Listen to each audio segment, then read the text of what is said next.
E hoje eu quero falar com vocês sobre uma vida extraordinária com Deus. E a gente pode ver vários exemplos, né, em toda a história do cristianismo, desde a igreja primitiva lá de Atos, com Paulo, né, com o apóstolo Paulo e todos os outros apóstolos de Cristo, pessoas que viveram vidas extraordinárias, pessoas que viveram coisas assim que nenhuma outra pessoa naquela época estava vivendo. E temos exemplos de pessoas que viveram isso até os dias de hoje, né?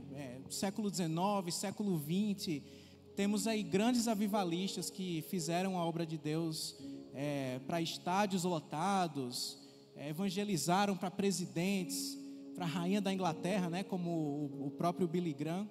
Então essas pessoas viveram vidas extraordinárias, vidas singulares. E é tão surreal pensar que tudo que esses homens viveram nas suas épocas, seja o pessoal lá da igreja primitiva, seja o pessoal mais de hoje em dia, tudo que eles viveram é uma possibilidade, né, que Deus entregou para eles, que Deus também pode nos entregar. E eu fui pesquisar no dicionário o significado da palavra extraordinário. E eu vi lá que essa palavra significa não conforme ao ordinário ou ao costume, ou que se destaca ou que impressiona pelas suas características especiais. É isso que Deus tem para você.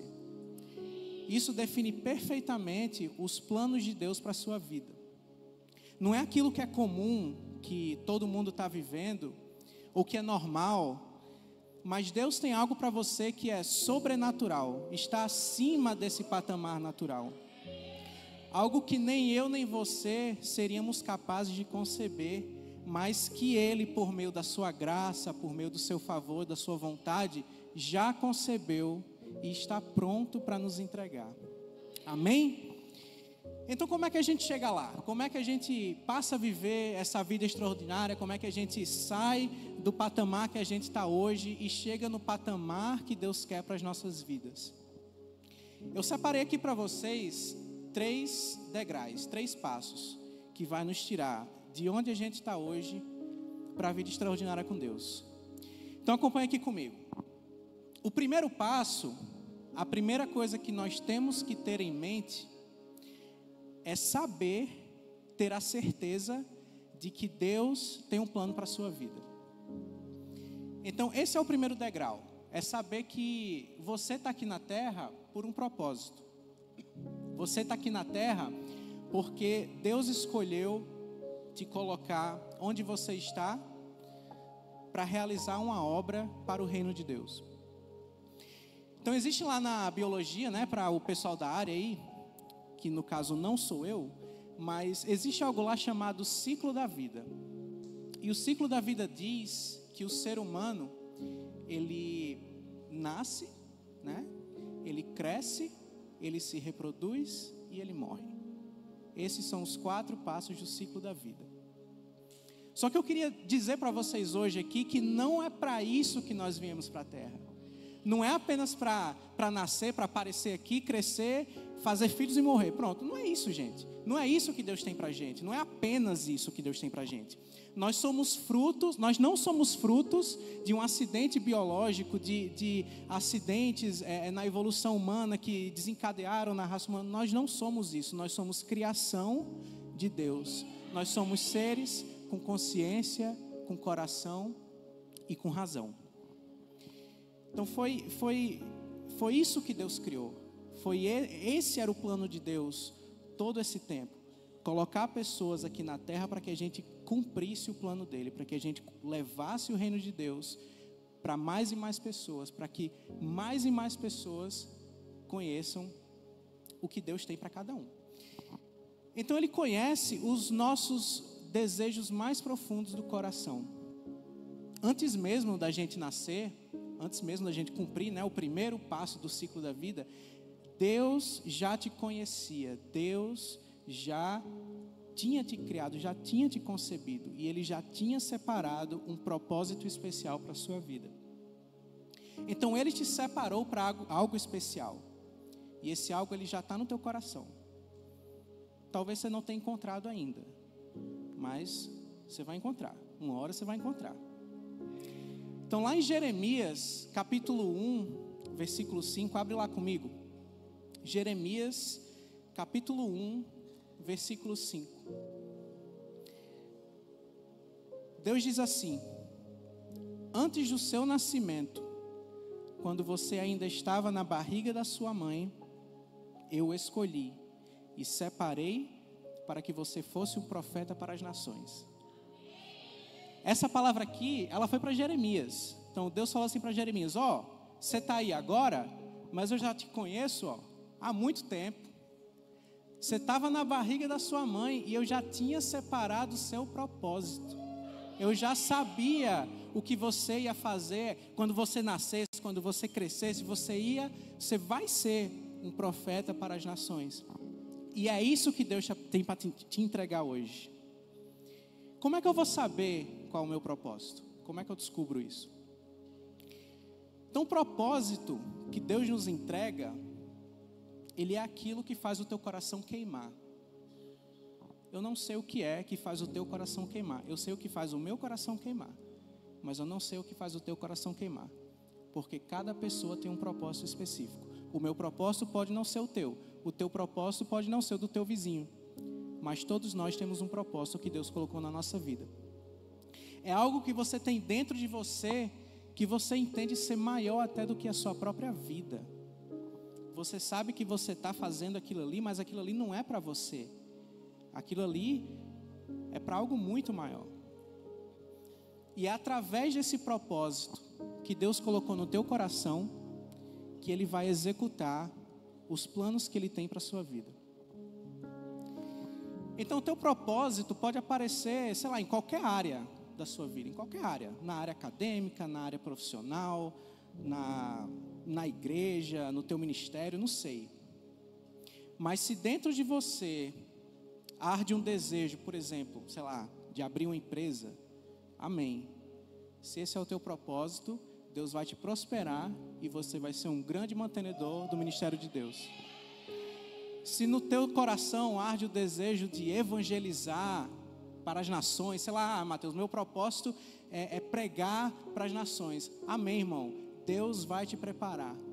Deus vai te dar o que é necessário para chegar em cada um e convencer, através do Espírito Santo, de que só o Senhor é Deus. Então, o teu propósito, ele pode estar intimamente ligado àquilo que você sonha, ao teu maior sonho. Talvez isso já tenha despertado em você. Mas se ainda não despertou, não tem problema. Coloque isso em oração, apresenta para Deus, fala: Deus, eu sei que o Senhor tem um propósito para a minha vida, e eu queria muito saber qual ele é. Porque assim que você souber qual ele é, assim que você tiver esse direcionamento de Deus, você vai poder seguir em frente e realizar esse propósito. Então lá em Jeremias 29, capítulo 29, versículos do 11 ao 13, diz o seguinte: só eu conheço os planos que tenho para vocês, prosperidade e não desgraça, e um futuro cheio de esperança. Sou eu, o Senhor, quem está falando. Então vocês vão me chamar e orar a mim, e eu responderei. Vocês vão me procurar e vão me achar, pois vão me procurar com todo o coração. Então busca o Senhor de todo o teu coração. Apresenta para Deus o teu desejo, apresenta para Deus aquilo que tem no teu coração, aquilo que queima no teu coração, e fala: Deus, eu acredito que esse seja o meu propósito, me confirma, me mostra. Porque só assim, meu irmão, só sabendo que Deus tem um propósito e sabendo qual é esse propósito, aí a gente pode ir para o segundo degrau. E o segundo degrau fala sobre preparação e posicionamento. Então, o segundo degrau, a primeira parte do segundo degrau, a gente pode dividir ele em dois. A primeira parte do segundo degrau é a preparação. Então, se Deus te entregou um propósito, é porque Ele espera que você se prepare e que você se capacite para executá-lo. Eu não sei aqui qual é o nível de complexidade do teu propósito, do que Deus separou para você. Eu não sei o quão difícil, o quão fácil, não sei. Mas se Ele te entregou, é porque você tem a plena capacidade de executar. Basta você se preparar. Então lembre que a obra de Deus, ela é uma obra de excelência. A obra de Deus, ela deve ser realizada com cuidado, com excelência, com carinho, com esmero, independentemente do meio pela qual ela está sendo realizada. Então eu falei lá no ponto 1 que eu não sei qual é o teu propósito, se é abrir uma empresa, se é ser pregador, se é, sei lá, ministrar no louvor, mas independentemente do que seja, você precisa se preparar. Se você quer abrir uma empresa, vai estudar a burocracia, vai saber o que é uma nota fiscal, o que é sonegação de imposto para você não fazer, né? Tudo isso aí, importante. Quem tem empresa tem que lidar com essas coisas. Você tem que se preparar. Ah, Mateus, mas eu acho que o meu propósito é pregar na Dinamarca. Tá falando dinamarquês, irmão? Porque lá eles falam dinamarquês. Você tem que se preparar. Então eu não sei qual é o teu propósito. Quer servir no louvor? Aprende o instrumento, aprende teclado, tá precisando de gente, né? Então, tá aí, eu acho que eu estou sentindo que esse é o propósito de alguém aqui. Pelo menos umas 3 pessoas aqui é tocar teclado. Vai recebendo. Então, se quer servir, irmão, se prepara. Se quer servir, esteja presente nos treinamentos, esteja presente nas ocasiões, né, que a igreja cria para te preparar, para te treinar, porque uma hora Deus vai te chamar. E quando Ele te chamar, você tem que estar preparado. Amém?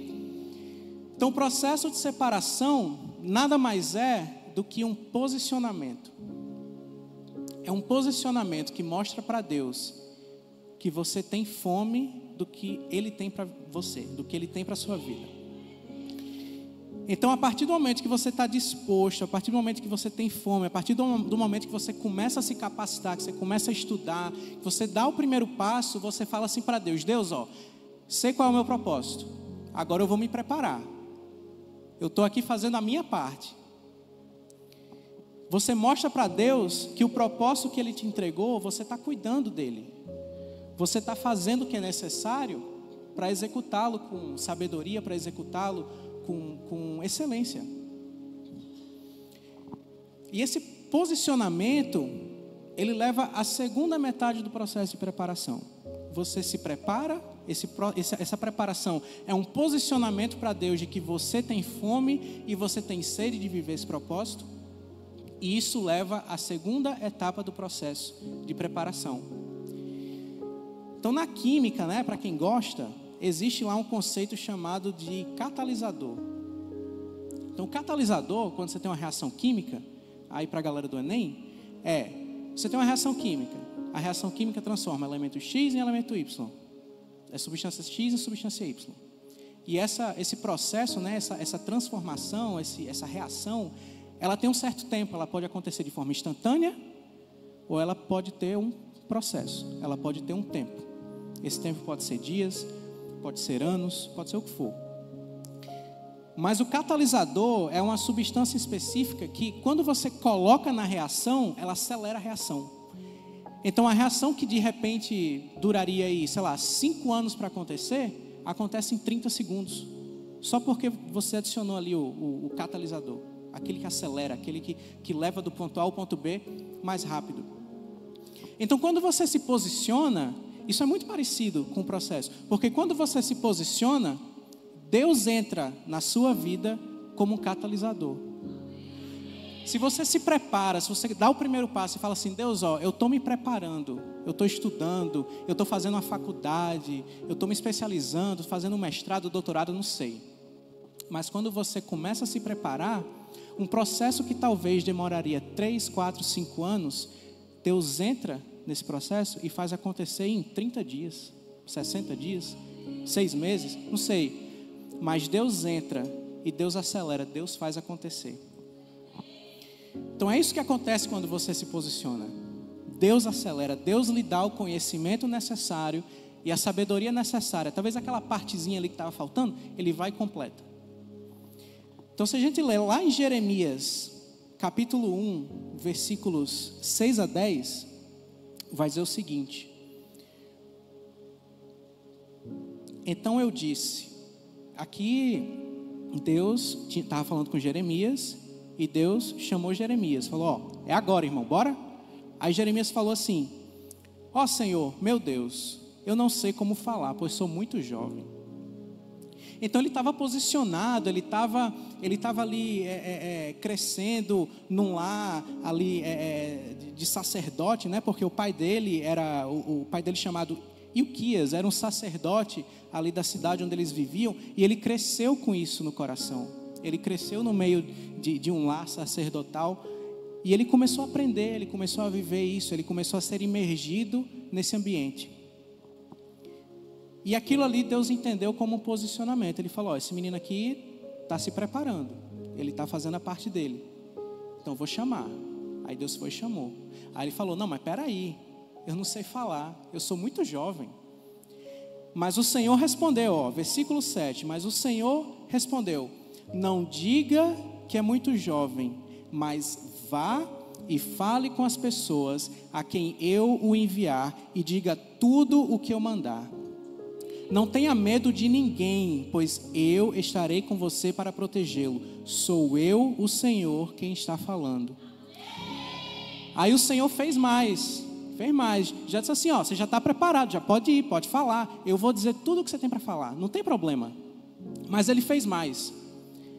Aí o Senhor estendeu a mão, tocou nos meus lábios, Jeremias, e disse, veja, eu estou lhe dando a mensagem que você deve anunciar. Hoje estou lhe dando poder sobre nações e reinos, poder para arrancar e derrubar, para destruir e arrasar, para construir e plantar. Então, meu amigo, eu estou aqui para lhe dizer, com todo o meu coração, estou aqui para profetizar na sua vida, que é isso que Deus faz. Quando você se prepara, quando você se posiciona, quando você mostra para Deus que você quer viver esse propósito, Ele vai lá e te entrega o poder. Ele não te entrega só o que você tem que falar, o que você tem que anunciar, mas Ele te entrega o poder. O que você ligar aqui na terra será ligado no céu.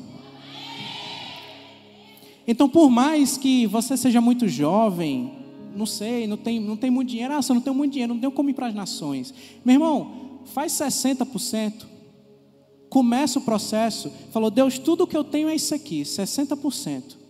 Que aí Deus vai e entra com os outros 40%. Faça alguma coisa. Não seja como essa pessoa aqui, lá em Eclesiastes, capítulo 11, versículo 4. Fala o seguinte: quem fica esperando que o vento mude e que o tempo fique bom, nunca plantará, nem colherá nada. Então o que isso aqui está dizendo? Não tem tempo bom.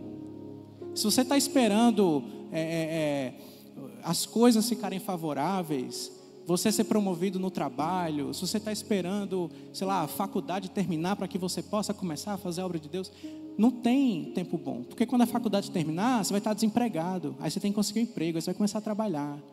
Aí vai tomar todo o seu tempo. Aí você, não, mas eu estou trabalhando aqui só para comprar meu carro, quando eu comprar meu carro eu vou fazer a obra de Deus. Aí você vai e compra o carro. Aí quando você compra o carro tem que colocar gasolina, tem que levar para manutenção. Aí você, não, Deus, mas tem que trabalhar um pouquinho mais porque carro é caro. Irmão, não tem tempo bom. Se você ficar esperando, você vai ser que nem esse cara aqui. Você nunca vai plantar, e quem nunca planta, nunca colhe.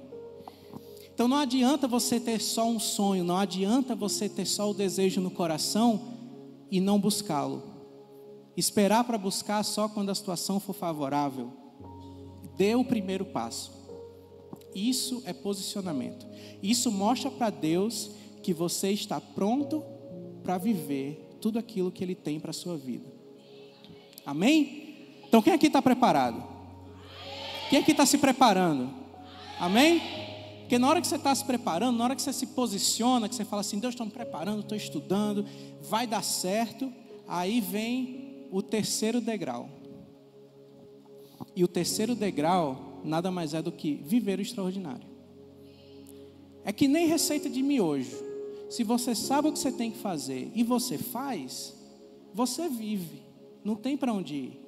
É como o apóstolo fala, faça o básico bem feito. Porque quando você faz o básico bem feito, você faz. Você dá o primeiro passo. Você começa, né? Depois você se aperfeiçoa. Tem uma frase que diz... Cara, me fugiu agora. A perfeição é inimiga... Não é essa. É a perfeição é inimiga... Isso. O excelente é algo assim. É algo assim, que diz o seguinte: se você buscar a perfeição, se você buscar fazer as coisas só de maneira perfeita, você nunca vai fazer, porque nós não somos perfeitos. Você nunca vai conseguir fazer algo de maneira perfeita. Você vai conseguir fazer. Você pode começar não fazendo muito bem, né? Mas você tem que começar, porque uma hora você vai se aperfeiçoar e uma hora você vai começar a fazer bem. Mas se você tentar fazer perfeito da primeira vez, você nunca vai fazer e você nunca vai sair do lugar. Então dê o primeiro passo, se posicione, que aí você vai passar a viver o extraordinário, que é o terceiro degrau. Então, uma vez que você sabe qual é o seu propósito, você se posiciona, você começa a estudar, você começa a se preparar. Então Deus te leva para viver o extraordinário. E é a partir daqui que começam os milagres, que começam as coisas inexplicáveis a acontecer na sua vida. Então aquela oportunidade que talvez você ganhou, sei lá, um emprego, que você fala, pô, não tinha como eu receber isso aqui. Para eu receber isso aqui, X tinha que se encaixar com Y e tudo tinha que dar certo, e fulano tinha que desistir, 36 pessoas tinham que morrer para esse negócio chegar até mim. Aí chegou. É isso que acontece quando você passa a viver os planos de Deus. Ele te entrega oportunidades, Ele abre portas na sua vida que você sozinho, às vezes, nem seria capaz de fazer. Esse é o agir de Deus, é assim que Ele age. E nós temos vários exemplos aqui na igreja. Nós estamos vendo nossos pastores em Portugal, né? Nosso apóstolo indo pregar em Londres. E o pastor falou para mim em certa ocasião, isso para mim, ele falou, isso só vive milionário e missionário. São coisas que só vive quem tem muito dinheiro ou quem é missionário, porque é só Deus mesmo. Ele falou para mim que não estava nos planos dele ir para o exterior nesse ano. Ele falou para mim que não tinha como. Eles não estavam com condições, não tinha como. Aí Deus foi lá, viu o posicionamento deles, viu eles fazendo aqui, brave após brave, após brave, após brave, a obra de Deus, de uma maneira excelente, buscando a excelência, treinando cada um de nós para fazer a obra de forma excelente. E Deus falou, você não precisa ter condições, porque eu sou o catalisador e eu vou enviar. E se você tem a mim, você tem tudo o que você precisa. Amém? Outro exemplo também que a gente pode encontrar lá na Bíblia é em Daniel. Daniel, ele era um cara boa pinta, estava lá na dele.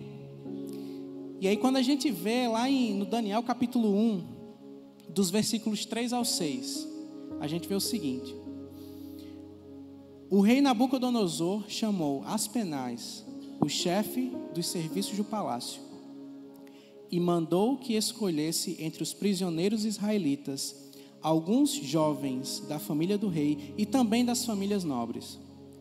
Todos eles deviam ter boa aparência e não ter nenhum defeito físico. Deviam ser inteligentes, instruídos, deviam ser capazes de servir no palácio e precisariam aprender a língua e estudar os escritos dos babilônicos. O rei mandou também que os jovens israelitas recebessem todos os dias a mesma comida e o mesmo vinho que ele, o rei, comia e bebia. Depois de 3 anos de preparo, esses jovens deviam começar o seu serviço no palácio. Entre os que foram escolhidos estavam Daniel, Ananias, Misael e Azarias, todos da tribo de Judá. Então, nesse momento aqui, Daniel estava lá vivendo a vida dele. Ele era um cara estudado, ele era um cara inteligente, era um cara sábio, e ele se destacou. Ele e os amigos, né, se destacaram entre os demais, como pessoas mais preparadas, como pessoas mais inteligentes, de boa aparência. Então eles se destacaram, e aí eles foram levados até o rei. Então Daniel tinha passado com certeza por um processo de estudo muito longo para ter o conhecimento que ele tinha. Ou seja, ele estava preparado, ele era um cara preparado.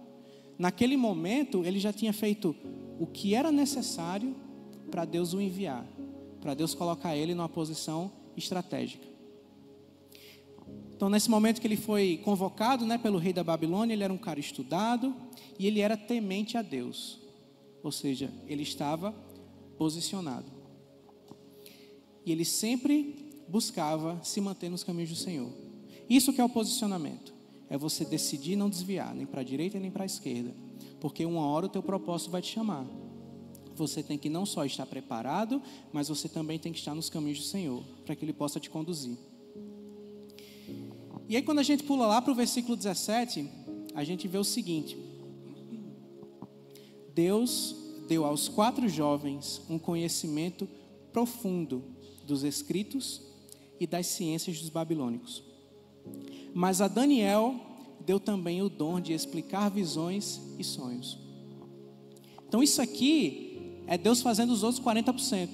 Daniel estudou, Daniel se posicionou, ele fez a parte dele. Aí Deus entrou. Na hora que ele foi chamado, Deus entrou.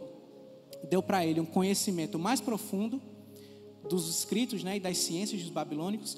E deu também para ele o dom de explicar visões e sonhos. E é interessante que você vê o agir de Deus, Ele não age só naquilo que é terreno, na ciência dessa terra. Ele fez, Ele capacitou Daniel, mais do que ele já era. Mas Ele deu a Daniel um dom espiritual. Ele deu para Daniel o dom de explicar visões e sonhos. Isso aqui Daniel não poderia ter estudado em livro. Não tem faculdade, não tem mestrado, não tem doutorado que te ensine a explicar visões, a explicar sonhos. Isso aqui é Deus. E aí na hora que você está preparado para receber isso, Deus entrega. Às vezes não é algo que você estuda, mas é algo que Deus te entrega. Então Deus fez a parte dele, Ele catalisou as capacidades de Daniel. Tirou Daniel dos 60% e levou para o 100%. Para que ele pudesse estar preparado para estar no lugar onde ele foi chamado a estar, junto ao rei Nabucodonosor. Então quando a gente vai lá para o capítulo 2, a gente vê que Deus colocou Daniel numa posição de honra. Ele não estava só na posição estratégica dentro do palácio, mas ele estava na posição de honra também. Ele passou a viver coisas que só quem estava ali próximo do rei poderia viver. E a partir dali, ele começou a viver o extraordinário. Então veja os passos, ele se preparou, Deus catalisou e ele viveu o extraordinário. Então o que Daniel faz, lá no capítulo 2, é interpretar o sonho do rei Nabucodonosor, né? Então o que acontece é que Nabucodonosor tem um sonho, ele fica sem entender esse sonho, e aí ele chama todos os adivinhos, os magos, os falsos profetas, né, que existiam lá no reino, e falou assim: eu tive um sonho e eu quero saber o que é. Porém, eu não vou lhe dizer qual é esse sonho. Você vai ter que me falar qual é o sonho e o que ele significa. Aí pegou os caras de jeito, né? Porque os caras eram só no migué. Aí ele chegou e falou isso. Aí os caras falaram: não dá. Falaram para o rei: meu rei, não dá, não tem como. Se o senhor não contar para a gente o que é o sonho, não tem como a gente interpretar. Porque foi o senhor que sonhou, não foi a gente, como é que a gente vai saber? Aí Nabucodonosor vai ficar com raiva e manda matar todo mundo. Manda matar os homens sábios da Babilônia, todos eles, mandou matar todo mundo. E aí um certo guarda lá, quando chegou para pegar Daniel, né, para levar para morrer também, que ele era um dos homens sábios lá da Babilônia, Daniel falou assim: o que está acontecendo? Por que o rei está fazendo isso? Aí o guarda explicou, e ele falou: não, faz o seguinte, deixa eu falar com o rei. Aí ele foi falar com o rei, falou: rei, dá só um tempinho aí, dá só um dia aí para eu falar com Deus, e aí eu volto para falar com o senhor. Só um momento. Aí Nabucodonosor falou: beleza, vai lá. Aí ele foi para casa, falou com os amigos dele e disse: o rei falou isso, a gente vai ter que fazer alguma coisa. Foi o que eles fizeram. Eles oraram a Deus e eles apresentaram o problema para Deus. Eles se aproximaram de Deus. Então o que você faz quando você está num momento difícil, no momento de vida ou morte ali, que parece que tudo está contra você e não tem saída, você vai para perto de Deus. Você pode até estar vivendo o extraordinário como Daniel. Daniel já estava numa posição de honra, ele já era um dos sábios da Babilônia, ele poderia se acomodar, falar, não, daqui ninguém vai me tirar. Mas no momento de adversidade, ele clamou a Deus. Ele se aproximou de Deus e falou, ó Deus, o rei pediu isso aqui, por favor me ajuda. E aí ele teve um sonho, e aí Deus revelou para ele o sonho de Nabucodonosor e o significado. E ele foi lá e contou para o rei, ó, você sonhou isso e o significado é isso.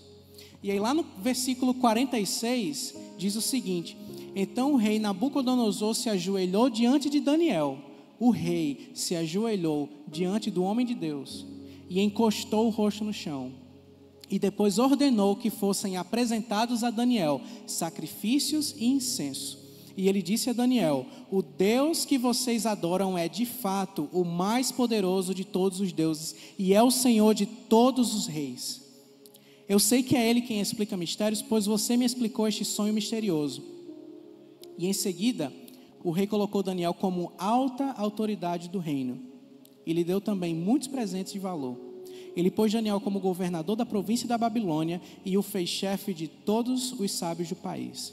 E a pedido de Daniel, o rei pôs Sadraque, Mesaque e Abednego, seus 3 amigos, como administradores da província da Babilônia.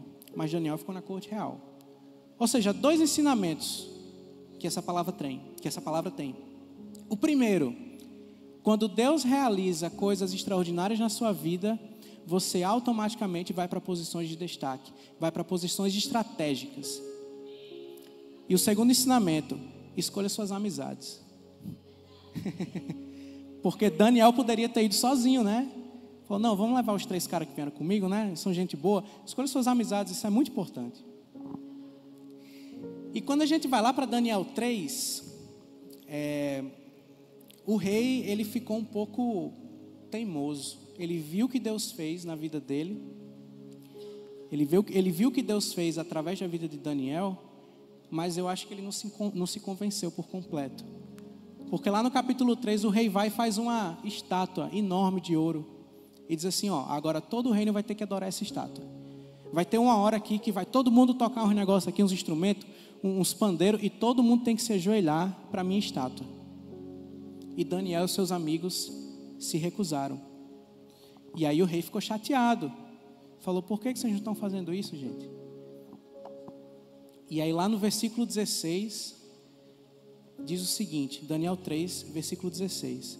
Sadraque, Mesaque e Abednego responderam assim, ó rei, nós não vamos nos defender, pois se o nosso Deus, a quem adoramos, quiser, Ele poderá nos salvar da fornalha e nos livrar do seu poder, ó rei. Ou seja, o rei ficou tão chateado que ele quis colocar aqueles 3 homens, Sadraque, Mesaque e Abednego, na fornalha, para morrer, porque eles não queriam adorar a estátua de ouro.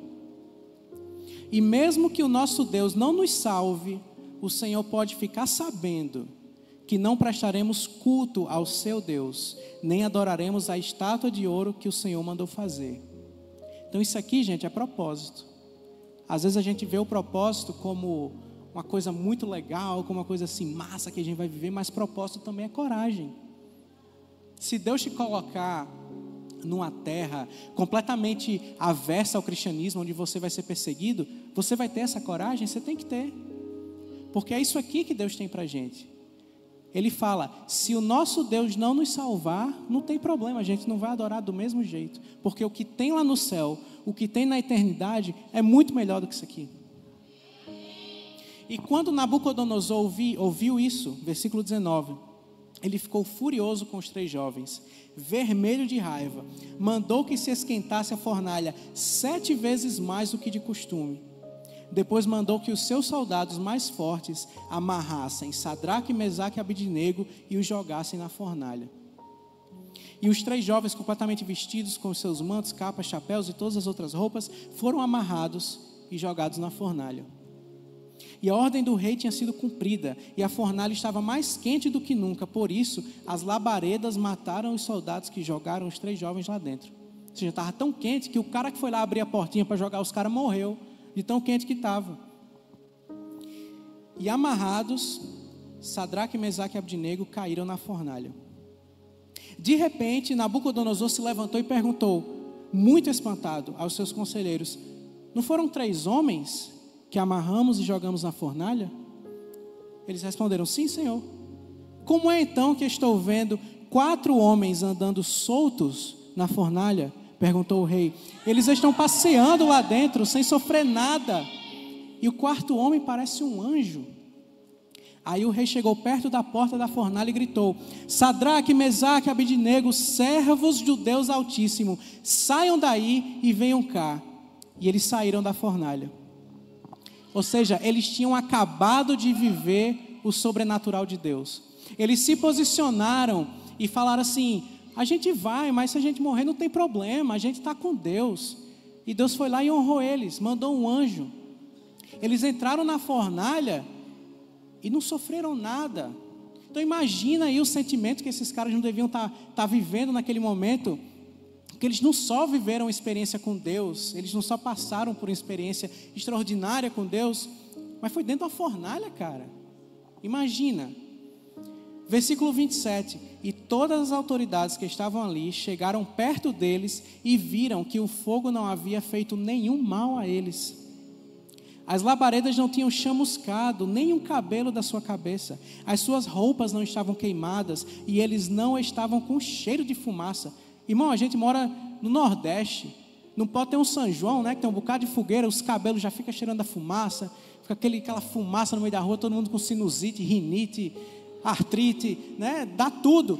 Os caras entraram numa fornalha, não saíram nem cheirando a fumaça, bicho.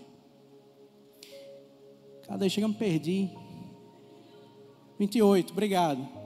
Cadê o 28? Tá aqui. E o rei gritou: que o Deus de Sadraque, Mesaque e Abdinego seja louvado. Ele enviou o seu anjo e salvou os seus servos que confiam nele. Eles não cumpriram a minha ordem, pelo contrário, escolheram morrer em vez de se ajoelhar e adorar um Deus que não era o deles.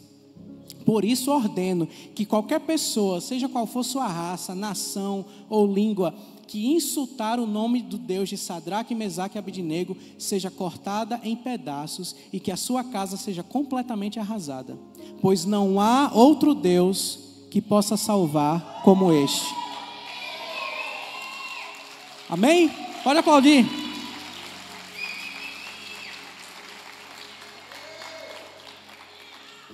Para finalizar, o 30 diz: então o rei Nabucodonosor colocou os 3 jovens em cargos ainda mais importantes na província da Babilônia. Então Deus honrou esses homens pela sua fé, pela sua coragem, pelo seu posicionamento, pelo desejo de em nenhum momento se desviar dos caminhos. Isso colocou eles num patamar extraordinário, numa posição extraordinária. E é isso que Deus vai fazer com você.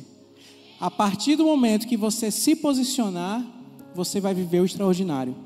Você vai para lugares altos, você vai para posições de destaque, porque só lá Deus vai poder agir na tua vida e influenciar todos aqueles ao seu redor. Porque quando você está no alto, você vira uma luz, você vira um farol, e você tem que virar um farol de Deus quando você estiver lá. Você tem que viver aquilo que Deus tem para você, para que você possa anunciar o Evangelho e evangelizar aqueles que estão, sei lá, talvez nos mais altos patamares do governo, seja o que for. Os caras evangelizaram não, que foi antes do Novo Testamento, mas eles mostraram a Nabucodonosor, que era o rei, quem era Deus. E Nabucodonosor, um homem poderoso, se prostrou e disse: realmente ele é Deus. Esses homens me mostraram, e a partir de hoje todo o reino vai servir a esse Deus. E lá naquela definição de extraordinário que eu falei lá no início, um outro ponto que eu vi, uma outra definição que eu vi, foi que extraordinário é algo que acontece poucas vezes. E eu quero dizer para você que o extraordinário, ele só é extraordinário porque a gente vive ele poucas vezes. Mas essa realidade deve mudar. Os sinais, os prodígios e as maravilhas de Deus que às vezes a gente vê tão poucas vezes, eles devem acontecer com mais frequência. Para isso a gente tem que elevar o nosso posicionamento, elevar a nossa vida com Deus, elevar a nossa intimidade com Deus, para que todo Brave, para que toda quarta, para que todo culto do domingo, a gente veja cura, a gente veja transformação, a gente veja o poder de Deus de uma forma tão clara, que não vai sobrar dúvida, não vai restar dúvida. Pode vir Nabucodonosor aqui na igreja e vai dizer: meu amigo, realmente, não tem para onde, esse cara realmente ele é Deus. Amém? Então 2 Pedro, capítulo 1, versículo 10 diz o seguinte: portanto, meus irmãos, procurem ficar cada vez mais firmes na certeza de que Deus os chamou e os escolheu. Porque se vocês fizerem isso, jamais abandonarão a fé. Então tenha essa certeza que Deus te chamou, Deus tem um propósito para a tua vida. Ele te colocou nessa terra para algo extraordinário. E se você tiver essa certeza, você não só vai viver esse extraordinário, mas como também você nunca vai abandonar a fé. Então tome o primeiro passo, tome a iniciativa. Mande essa mensagem para Deus em oração, fala assim: Deus, eu estou preparado, eu estou posicionado, eu estou aqui dando tudo que eu tenho. Entra, faz a tua parte. Porque quando Deus fazer a parte dele, você vai viver o extraordinário. Amém, gente? Glória a Deus. Vamos viver o extraordinário.